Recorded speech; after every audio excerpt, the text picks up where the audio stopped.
errar, tá ligado? Vocês estão felizes? Estou feliz. É bom poder ver a família de novo.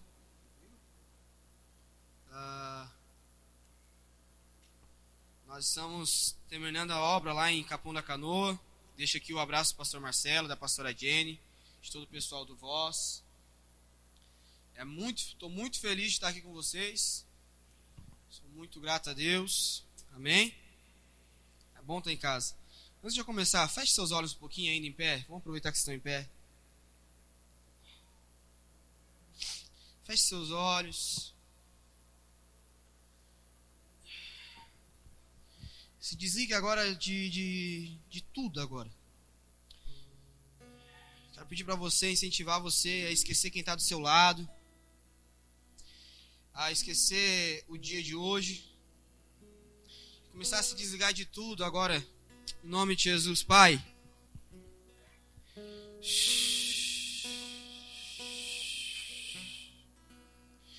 Nós te pedimos, Espírito Santo, que você venha fluir através de nós.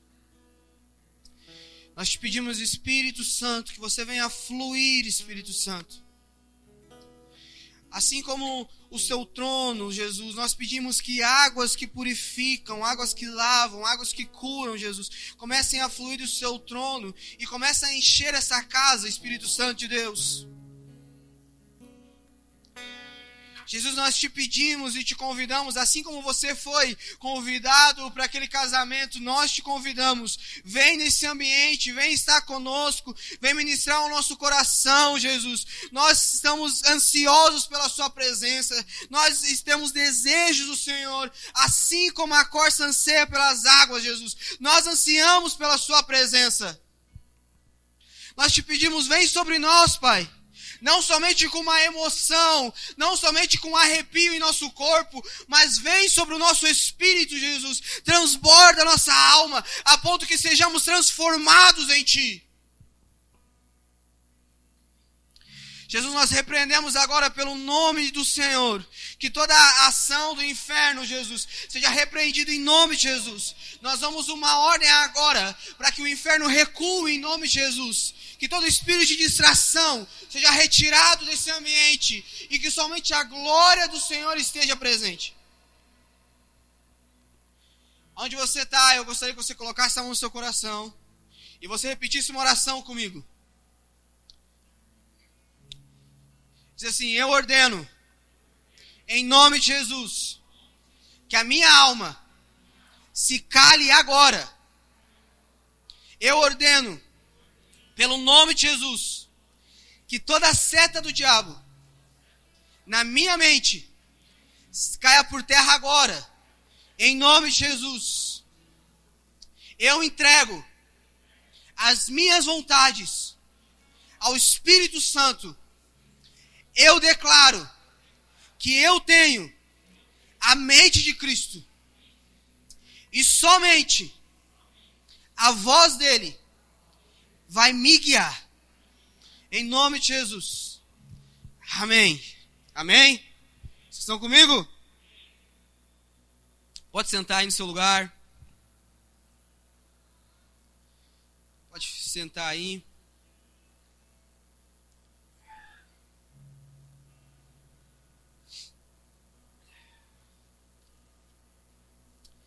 Se você tem Bíblia, abra lá em Apocalipse, capítulo 12. Lá em Apocalipse, capítulo 12. O título da minha mensagem hoje é: não desista do seu propósito. Amém? Antes de eu iniciar a mensagem, eu acho que eu tenho algo comigo nesses últimos dias. De toda vez que nós subimos na tribuna, isso tem feito lá em Capão Novo, lá no Voz, nós anunciamos que Jesus está voltando. Irmão, você já parou para pensar que nunca foi tão claro, tão eminente a volta de Cristo? Eu escuto isso há muitos anos: Jesus está voltando, Jesus está voltando. Mas nunca foi tão claro, parece. Quem aqui tem acompanhado o que tem acontecido em Israel? Irmão, Israel, ele é o relógio, ele é o termômetro da terra. Nós podemos nos basear pelo que muito o que tem acontecido em Israel, o que está acontecendo e todas as coisas ali, porque muita coisa ainda vai acontecer em Israel. Israel é o termômetro, ele é o relógio, entende? Há poucos dias teve um confronto entre o exército de Israel e o exército de Hamas, e aconteceu algo que está escrito em Ezequiel. O monte do templo, que eles chamam lá, pegou fogo. Quem é que viu isso? Isso é uma profecia que tem, se eu não me engano, em Ezequiel. E quando o monte pegou fogo, se você olhar os vídeos, a guerra está acontecendo a poucos metros de distância, o muro da lamentação está aqui, todo mundo está vendo o monte pegar fogo. Sabe o que eles fazem? Eles não fogem. Eles ficam tudo diante do muro das lamentações festejando. Você não entendeu? Se eu tivesse entendido, você teria dado um amém. Irmão, no meio da guerra, está pegando fogo perto deles. Eles não estão gritando, eles não estão apavorados. Estão diante do muro das lamentações, entenderam que a profecia que falava que o Messias estava vindo, amém? Para eles o Messias está vindo, para nós o Messias está voltando. Nunca foi tão claro. Nunca foi tão claro a volta de Cristo.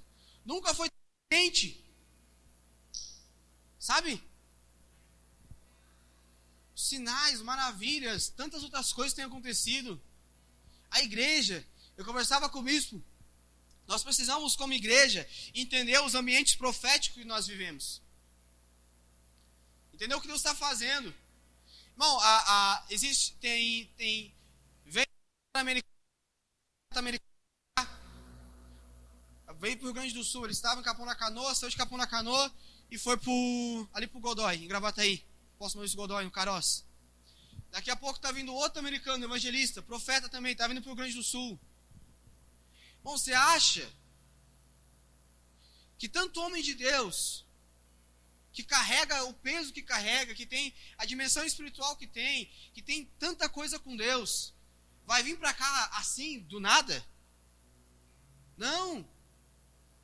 Deus está fazendo algo, amém? Deus está fazendo algo. Deus está produzindo algo, irmão. Literalmente Jesus está voltando. Amém? Se você abriu aí a sua Bíblia em Apocalipse 12, eu quero ler com você. Apocalipse 12, a partir do versículo 1 diz assim: apareceu no céu um sinal extraordinário. Uma mulher vestida do sol, com a lua debaixo dos seus pés e uma coroa de 12 estrelas sobre a cabeça. Ela estava grávida e gritava de dor, pois estava para dar à luz. Então apareceu no céu outro sinal. Um enorme dragão vermelho, com 7 cabeças, 10 chifres, tendo sobre as cabeças 7 coroas. Sua cauda arrastou consigo 1/3 das estrelas do céu, lançando-as na terra.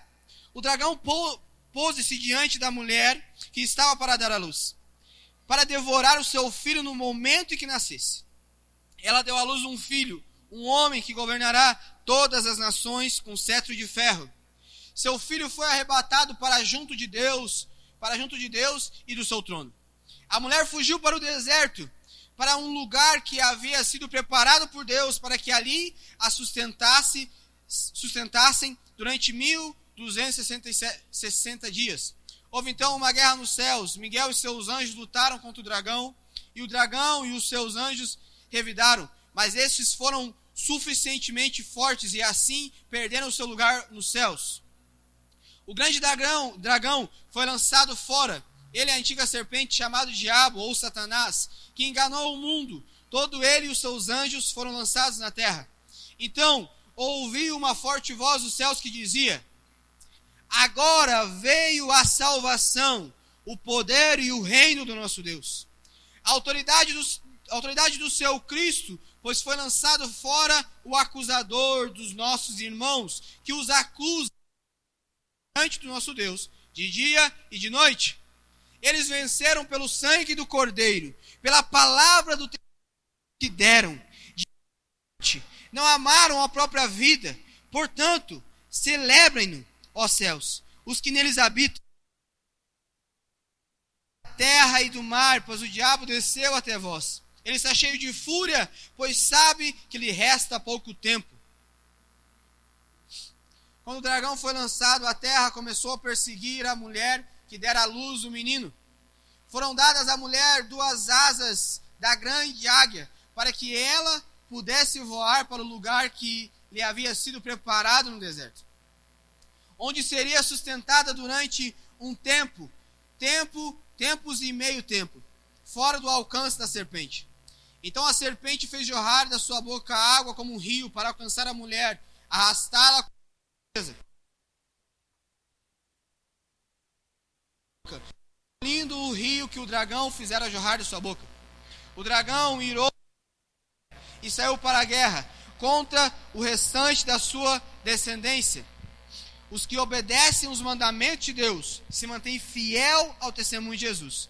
Então o dragão se pôs em pé na areia do mar. Amém?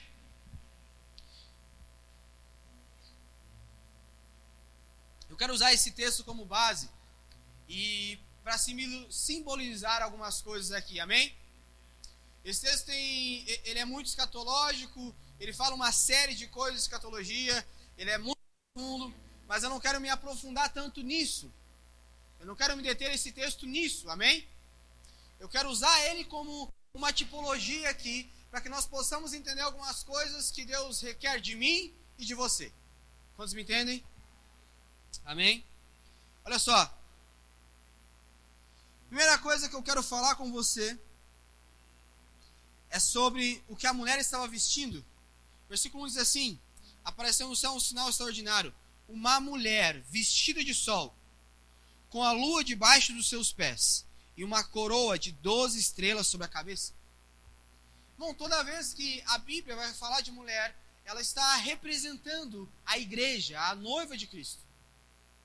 Quando a Bíblia cita a questão de mulher, ela está simbolizando eu e você, a noiva de Cristo, a igreja de Deus, amém? E olha que interessante, aqui em Apocalipse diz que ela estava vestida do sol.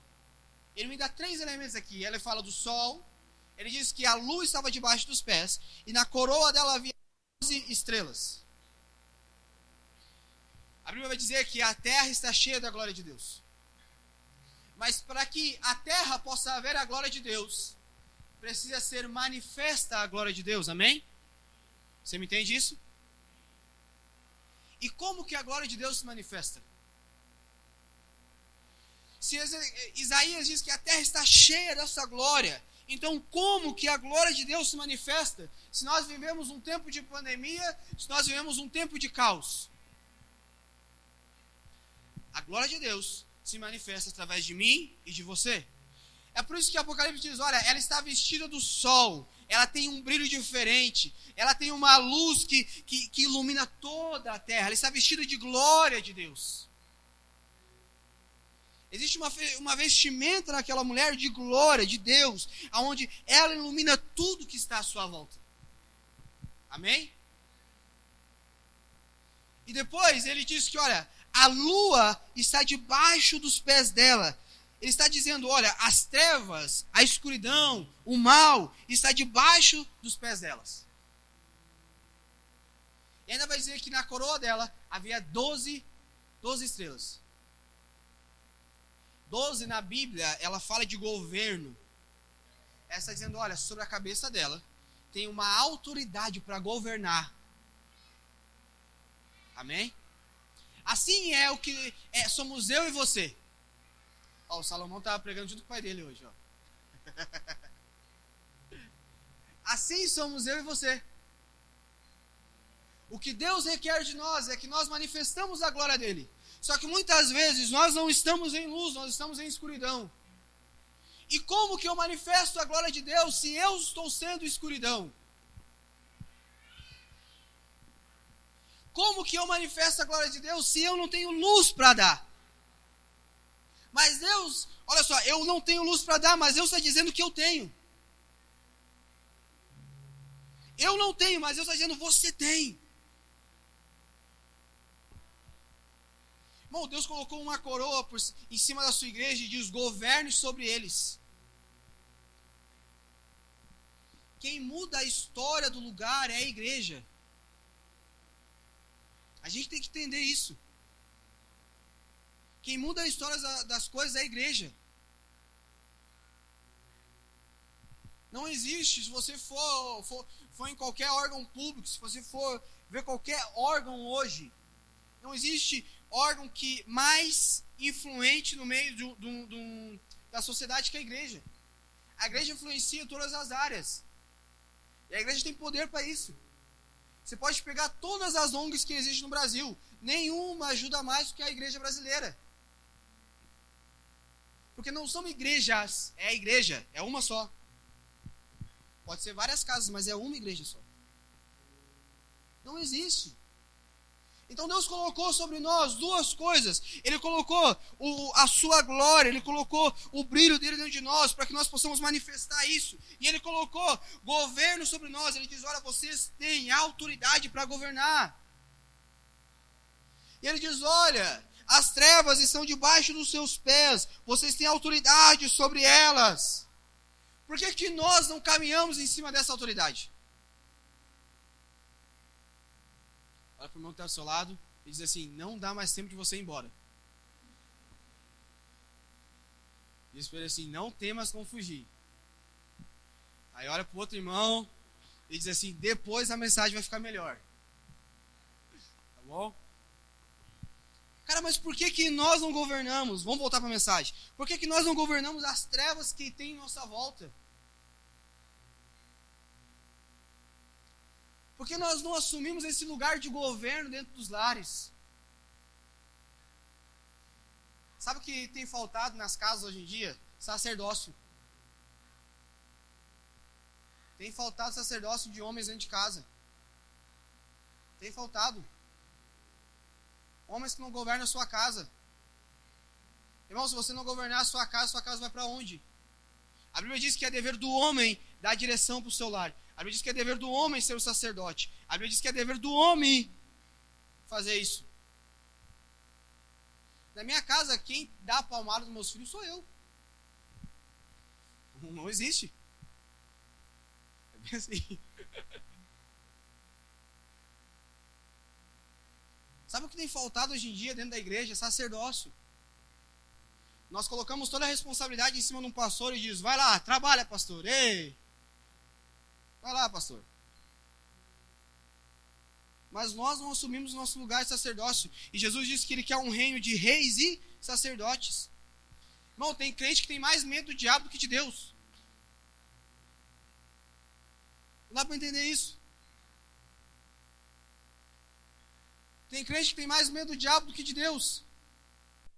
Ele não peca porque ele ama a Deus. Ele não busca santidade porque ele ama a Deus e não quer ferir o coração de Deus. Não, ele não peca porque ele tem medo que o diabo age na vida dele. A motivação do coração está errado.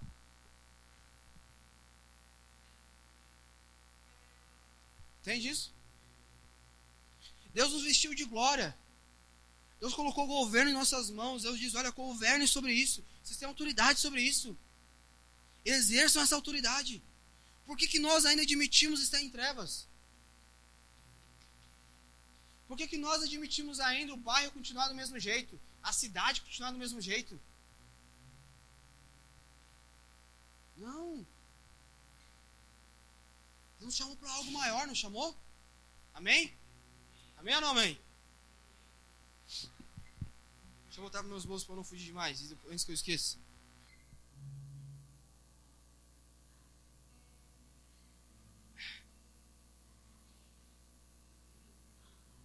Olha só, vamos continuar falando sobre luz. Ainda em Apocalipse, abre Apocalipse 2 aí. Apocalipse 2. Apocalipse 2, versículo 4 diz assim. Quem achou diz eu amo a Bíblia. Quem não achou, espera aí. A palavra dos anjos diz assim. Contra você, porém, tenho isto. Você abandonou o seu primeiro amor. Lembra-se de onde caiu. Arrependa-se, pratica as obras que praticava no princípio. Se não se arrepender, virei a você e tirarei o seu candelabro do lugar dele. Até aqui. Não, deixa eu continuar. O versículo 6 diz assim: mas há coisas ao seu favor. Você odeia as práticas dos nicolaítas, como também as odeia. Aquele que tem ouvidos, ouça o que o Espírito diz à igreja. Ao vencedor darei o direito de comer da árvore da vida que está no paraíso de Deus. Amém? Deus está dizendo, olha, vocês perderam o primeiro amor. Vocês perderam a prática do início. Irmão, o evangelho é simples, nós complicamos. O evangelho é tão simples, mas tão simples que para nós é difícil. É fácil o evangelho. Se você mentia, o que você tem que fazer? Não mentir mais. Se você roubava, o que você tem que fazer? Não roubar mais. Quer ver uma coisa que não custa nada e muda a sua vida? Oração. Não custa nada. Você não paga nada por isso. E nós não fazemos muitas vezes. Jesus está dizendo, olha, voltem à prática do início. Vocês têm um problema, vocês perderam o primeiro amor. Volta aquilo, cara. Irmão, às vezes você está 10 anos na igreja. 10 anos na igreja. E esfriou. Tem coisas que você fazia no início que já não é mais a mesma coisa. Não é mais aquela empolgação. Não servia como servia antes. Não orava como orava antes. Não buscava como buscava antes. Lembra quando você recebeu Jesus? Provavelmente foi assim. Não é padrão, tá? Mas provavelmente. Você veio na igreja, o pastor pregou, ele fez o apelo. Você veio no apelo, Jesus pegou você chorou litros. E aquela semana foi incrível. Nada te abalava. Seu batismo, você foi lá, se batizou, voltou. Deus veio sobre você e foi incrível. É isso que Deus está dizendo. A esse lugar, sabe? Onde eu não preciso pedir para o pastor orar. Eu mesmo oro. Eu não preciso pedir, eu não preciso perguntar se o chão está sujo. Eu vejo que o chão está sujo e eu vou lá e limpo. Amém? Precisamos voltar às práticas das primeiras obras. O início de tudo. Voltar àquele lugar onde nós amamos. Onde nós nos encontramos com Deus. Amém? Vamos lá? Deixa eu entrar na mensagem agora. Eu quero falar sobre 3 coisas. Eu quero falar sobre a mulher, sobre o dragão e sobre o que estava no ventre dela. Amém? Todos nós nascemos por um propósito. Você crê nisso? Irmão, você não é um acidente. Deus não estava lá um dia e disse, eu vou fazer o Luan. Fez o Luan, esqueceu do Luan e pensou, putz, e agora o que eu vou fazer com o Luan? Não, você não é um acidente. Existe um propósito para a sua vida, existe algo que Deus separou para você, uma missão que você precisa cumprir. Sabe como Deus fez você? Eu vou explicar como Deus fez você. Deus estava lá na eternidade, sentado no trono e diz, eu preciso de um rapaz para fazer tal coisa na terra. Aí ele foi lá e disse, eu vou fazer o Cauã.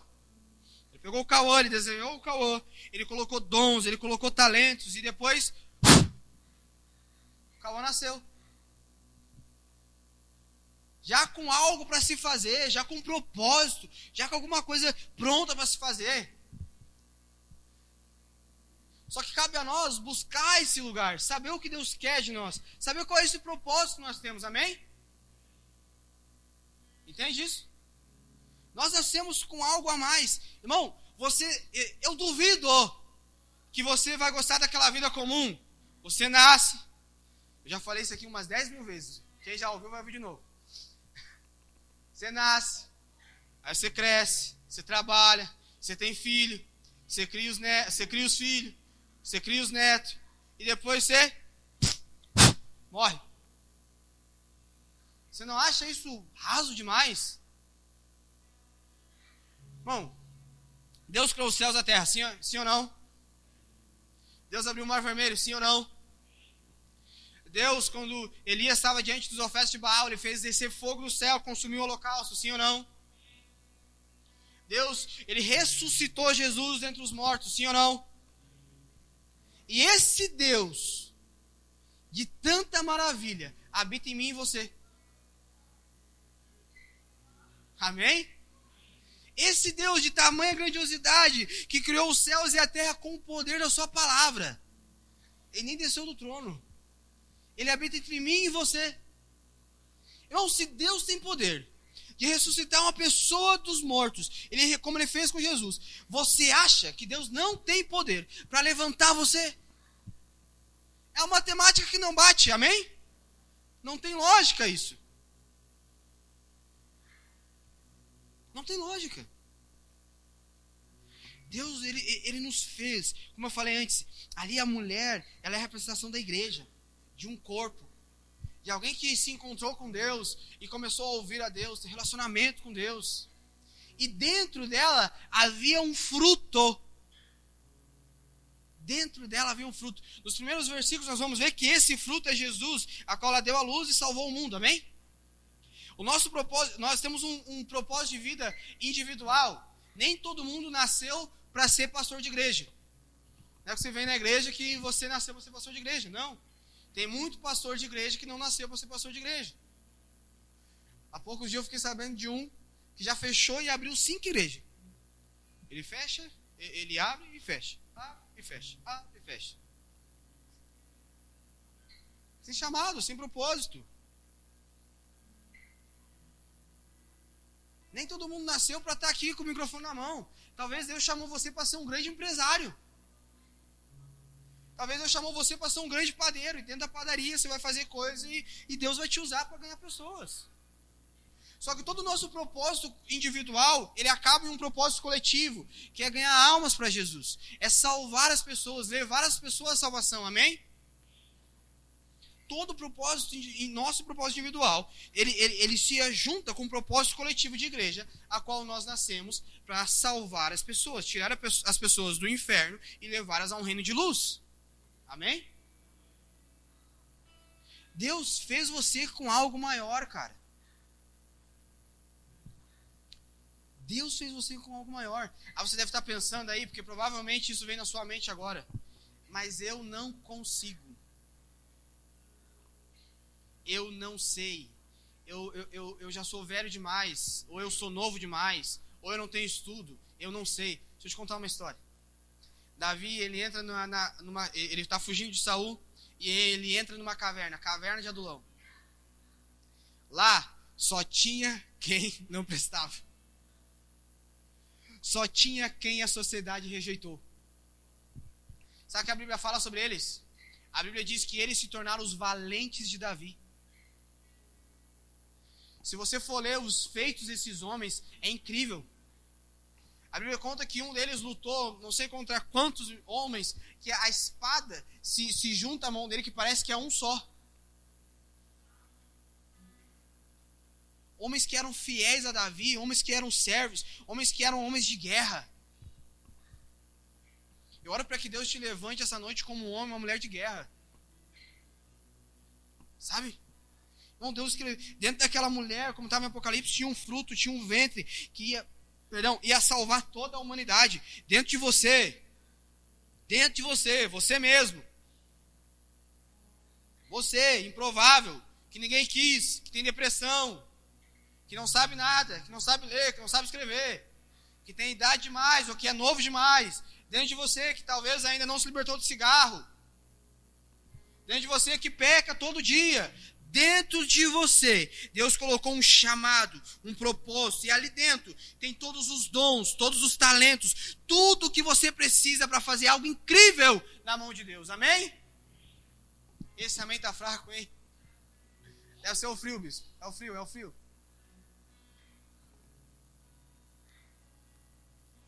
Mas aí, existe algo que sim é real, eu quero deslumbrar um pouco disso. A Bíblia fala que quando aquela mulher, ela vai para aquele lugar, ela está lá gerando fruto, aparece um dragão. O inimigo de nossas almas. Sim, isso é real, isso existe. Eu não vou pregar sobre o diabo, tá bom?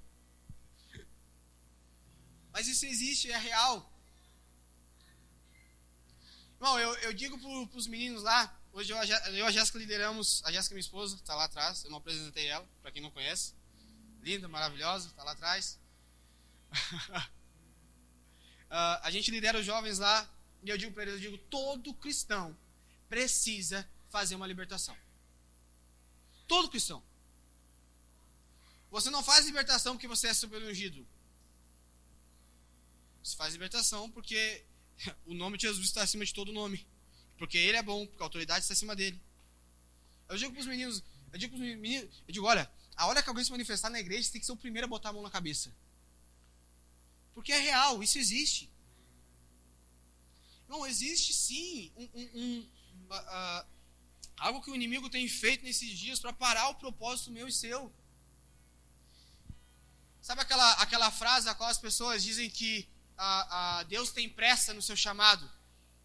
Deus não tem pressa no seu chamado. Porque Deus não está atrasado. Talvez você está atrasado, mas Deus não. Deus é Senhor do tempo. Deus governa o tempo. A Bíblia conta que quando Josué está numa guerra, ele precisava ganhar aquela guerra antes que o dia acabasse. E a Bíblia vai dizer que Deus parou o final da tarde. De um lado tinha sol e de um lado tinha lua e o tempo ficou parado até que Josué ganhasse a guerra. Deus é Senhor do tempo. Então Deus não está atrasado. Mas a Bíblia diz que quando Satanás cai na terra, ele tem uma aceleração, ele tem pouco tempo. Então sim, tem uma pressa sobre isso. Existe sim alguém que quer destruir você. Existe sim alguém que quer parar o seu chamado, quer parar o seu propósito. Mas sabe o que a minha Bíblia me ensina? A minha Bíblia me ensina que resistir ao diabo e ele fugirá de vós. Resistir ao diabo e ele fugirá de vós. Nada pode parar a igreja de Cristo. Nada pode parar a igreja de Cristo, irmão. Irmão, você está nessa casa por algum propósito. Eu lembro quando eu voltei, eu comecei a servir a igreja. O que eu minha mãe está aqui, minha mãe testemunha. Sabe o que eu fazia? Eu limpava o chão da igreja. Limpava o banheiro. Tava lá. Quarta-feira tava lá limpando. Sábado tava lá limpando. Domingo tava sujeirado limpar. Tava lá limpando. As coisas começaram assim. Depois de um tempo de farmácia missionária, hoje lá em Capinacabana nós terminamos, estamos finalizando a obra da igreja. Agora Deus deu muita graça e com muita misericórdia nós conseguimos levantar uma ONG. Nós ganhamos o terreno da ONG já. Hoje Deus nos deu graça e através da vida do pastor e da pastora nós sentamos na prefeitura da cidade. Nós oramos com a vice-prefeita. O prefeito pergunta de nós. Entende? Mas começou em algum lugar. Começou de alguma maneira. Sabe? Resistir ao diabo e ele fugirá de vós. Você acha que muitas vezes eu não fui atacado? Eu lembro quando eu dormia no quartinho aqui, ó. Do lado aqui, depois você passa lá. Estava deitado no quartinho. Daqui a pouco a cadeira. Eu só ouvia as cadeiras se mexendo. Levantava aqui. Eu orava, mas depois ia embora. Entende? Resistir ao diabo e ele fugirá de vós. Aleluia? Então, existe para você um propósito de vida. Amém? Você é a noiva, você é a mulher que Apocalipse está dizendo. Você é a mulher a qual Deus está esperando.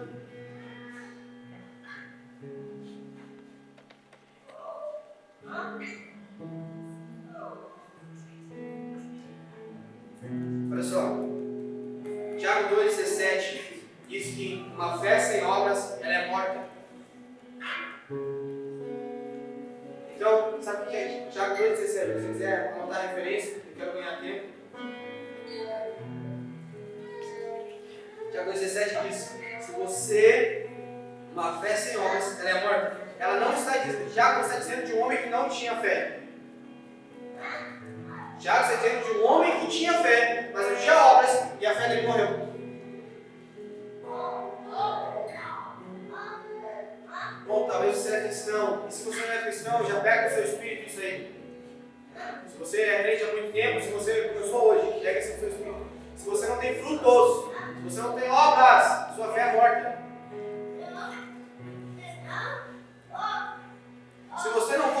batalha, meu amigo, ninguém vai ir.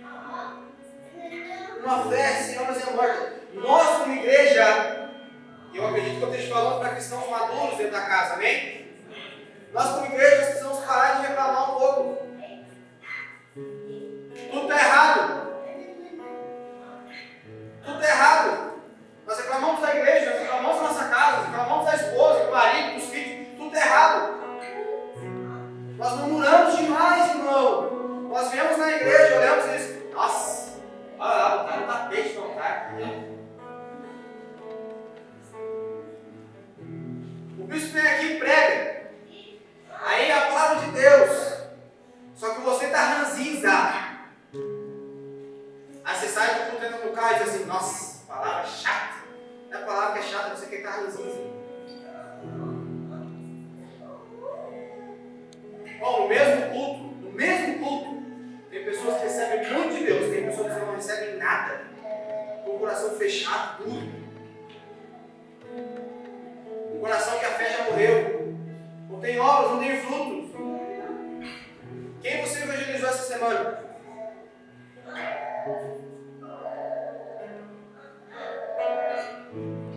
Quem vai voltar para a escola aqui? Em aula presencial? Meu Deus.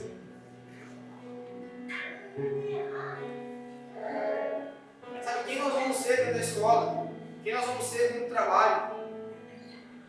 Se é que a gente tiver sido cristão que aqui no domingo levanta, dá glória a Deus, aleluia, e aí quando entra no trabalho, nada acontece. Bom, a pandemia não parou a igreja. Eu sou prova viva disso, a pandemia não parou a igreja. O que nós atendemos de pessoas, o que nós ganhamos de aula, foi fora do comum. No meio da pandemia nós batizamos pessoas. Meia-noite estava indo para a praia batizar a pessoa. Ontem, quarta-feira eu preguei. Quinta-feira eu recebi acho que 10 mensagens. Quinta-feira da noite a Jéssica olhou para mim e falou, pelo amor de Deus, você tem que levar o telefone. E gente pedindo socorro, ajuda. Não, a pandemia não parou a igreja. Sabe, eu vim aqui, eu não vim bater em você, eu vim despertar você. Para que a gente consiga entender que, olha, as coisas não dependem só de uma liderança, as coisas não dependem só do pastor, as coisas não dependem só do ministro de louvor, não, as coisas dependem de nós. Gente que vai para cima, cara. De cristão que vai para cima. E chega sábado e diz assim, bispo, pega 2, 3 aí que vamos caminhar para o bairro. Não pode fazer ação com criança, não pode nada, rapaz. Sabe o que nós fizemos? Fizemos individual. Na Páscoa, botamos uma mesa, eles iam lá na igreja pegar. Vão lá pegar na mesa. Sabe, nós precisamos ser essas pessoas que vão para frente, que dão continuidade naquilo que a igreja está fazendo. Uma fé sem obras é morta. Se nós não temos obras, se nós não temos frutos, nossa fé é morta. Quais são nossos frutos nesses tempos de pandemia? O que nós estamos fazendo nesses dias? Não, você nasceu para algo incrível, Deus. Eu tenho certeza disso. Você nasceu para fazer algo extraordinário nas mãos de Deus. Só que se você não se colocar nesse lugar, as coisas não vão acontecer. Se você não se posicionar nesse... Olha só, a Bíblia vai dizer que a mulher foi levada ao deserto. Uau! E lá Deus preparou um lugar para ela. Deserto é lugar de treinamento de Deus.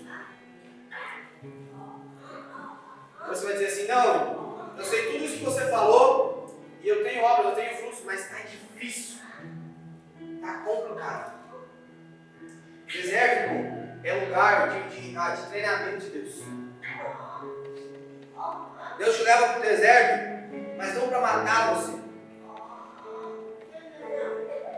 Deus te leva para o deserto para curar a sua depressão. Deus te leva para o deserto para curar a sua vida financeira. Deus te leva para o deserto para te livrar dos pecados que você não conseguiu. Deus te leva para o deserto para te apresentar a Ele.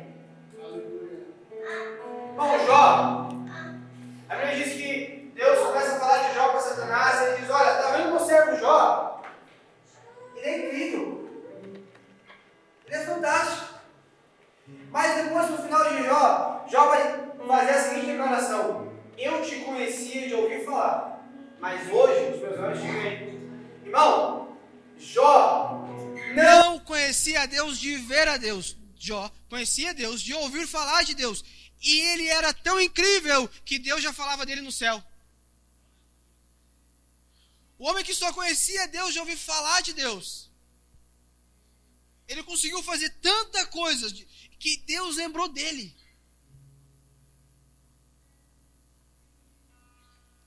Jó estava no lugar certo, na hora certa. Sacerdote. Estava lá, sacerdote. Conduzia a sua casa. O povo de Israel foi para o Egito e eles começam a trilhar um caminho aonde o que nós falamos um pouco antes, de ser muito ranzinho, de reclamar demais, de murmuração. E a Bíblia diz que toda vez que eles reclamavam, Deus providenciava algo. Eles precisavam de pão, Deus mandava maná. Eles não queriam comer mais pão, Deus mandava. Eles queriam carne, Deus mandava as cordonizes. Eles queriam água, Deus ia lá, tocava na rocha, saía água. A roupa não envelhecia, o sapato crescia no pé. Irmão, o deserto não é lugar onde Deus vai matar você.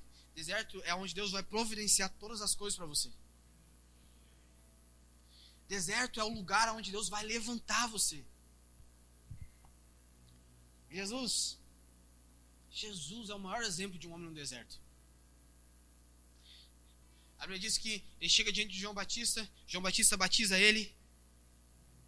E aí ele sai, a Bíblia diz que o Espírito Santo vem sobre Jesus. E conduzido pelo Espírito Santo, ele é levado ao deserto. E ali, Bruninho, ele jejua 40 dias e 40 noites. Mas ele não só jejua e fica lá bonitinho, orando a Deus, de mão para cima. Não. A Bíblia diz que no meio desse jejum, durante esse jejum, Satanás aparece para ele e tenta Jesus. Jesus estava cheio do Espírito Santo, sim ou não? Quando você está cheio do Espírito Santo, o próprio Deus te leva para o deserto. Não para matar você. Porque quando você passa o deserto, quando você passa o que tem que passar, quando você resiste ao diabo, ele revela o seu propósito e você pode cumprir isso, amém? Sabe, igreja, eu vim de Capão para dizer algo para você, de Deus para sua vida. Cara, Deus não esqueceu de você. Deus não anulou a promessa que Ele tem para sua vida. Deus não anulou o chamado que Ele tem para sua vida. Deus não anulou o propósito que Ele tem para sua vida. Não, Deus não anulou isso, cara. Deus não parou isso. Mas chegou um tempo de, como igreja, eu e você se posicionar, nos levantar de onde nós estamos e dizer: Deus, faz algo através da minha vida. O bispo ministrou antes, ele diz: olha, Jacó lutou com o anjo. Jacó passou a noite inteira lutando com o anjo. Sabe o que nós precisamos? Começar a lutar, a entrar nesses lugares de luta, de batalha, e dizer: Deus, eu só saio daqui quando o Senhor mover algo. Eu só saio desse lugar, Deus, quando o Senhor me tocar.